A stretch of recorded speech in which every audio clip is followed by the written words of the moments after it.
साथियों, नमो बुद्धाय, जय भीम, जय भारत, जय संविधान। मैं हूं मूलचंद गौतम। आप देख रहे हैं डॉक्टर अम्बेडकर एजुकेशन। पहले आप राष्ट्रीय पिछड़ा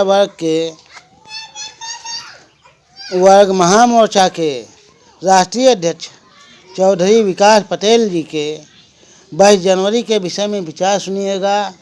उसके बाद में एक ब्राह्मण की धमकी सुनिएगा कि ये क्या धमकी दे रहा है, और जो कि बहुत बड़ा पुजारी है। उसके बाद में फिर हमारा विचार सुनिएगा कि विचार कैसा है। उसके बाद हम कुछ किया नहीं, फिर वोट कैसे मिलेगा? फिर अयोध्या में मंदिर बनाकर धार्मिक भावनाएं भड़काकर वोट लेने की साजिश चल रही है। इस साजिश को रोकना पड़ेगा। इसलिए राष्ट्रीय पिछड़ा वर्ग मोर्चा ने तय किया है ये हमारे हक अधिकार की बलि चल रही है। ये हमारे पुरखों की जो विरासत है उसको खत्म करने का षड्यंत्र किया जा रहा है। इसलिए जो सारा षड्यंत्र चल रहा है इसके खिलाफ 22 जनवरी को जब राम मंदिर का उद्घाटन होगा तो उस दिन पूरे देश भर में राष्ट्रीय पिछड़ा वर्ग मोर्चा काला दिवस मनाने का काम करेगा। हम लोग 22 जनवरी के दिन को काला दिवस घोषित करेंगे, क्योंकि इस हवन में जो हवन वो कर रहे हैं उसमें हमारे लोगों की बलि चढ़ाने का काम। साकेत क्या है? साकेत बौद्धों की नगरी है और तथागत बुद्ध ने वहां 16 वर्ष वास किए। वो बुद्धिस्टों की ऐतिहासिक धरती है, बुद्धिस्टों की भूमि है।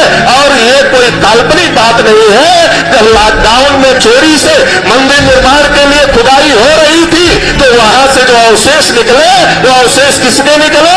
अवशेष बौद्धों के निकले। तो एक तरफ तो क्या कर रहे हैं, मंदिर का मुद्दा उठाकर हमारे हक अधिकार खत्म कर रहे हैं। दूसरी तरफ क्या कर रहे हैं कि जो हमारे बौद्धों की गौरवशाली विरासत है उस गौरवशाली विरासत पर ब्राह्मणों का कब्जा करवाने का काम भी इसके साथ ही साथ में हो रहा है। जब ओबीसी की लड़ाई मजबूत होती है, जब जब इस देश में बहुजनों की ताकत बनती है, बाम सेठ की पहली फसल जब कटने के लिए तैयार थी 90-92 में, तब बाबरी मस्जिद राम। मैं अपने लिए भी कह रहा हूं, छिपा ले रहा हूं, मैं पहले ब्राह्मण हूं, जाओ जो कुछ करना कर लेना। मैं पहले ब्राह्मण हूं, फिर साधु हूं, फिर त्रिदंडी सन्यासी हूं, फिर एक संप्रदाय का सर्वमान्य आचार्य जगत गुरु रामानंदाचार्य हूं। चलो,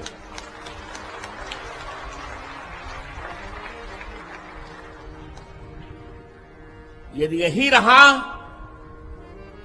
ओबीसी एससी एसटी तो थोड़े ही दिन में इस भारत में खूनी क्रांति को आप आमंत्रित करेंगे नेता लोग, और उसको कोई बचा नहीं सकेगा।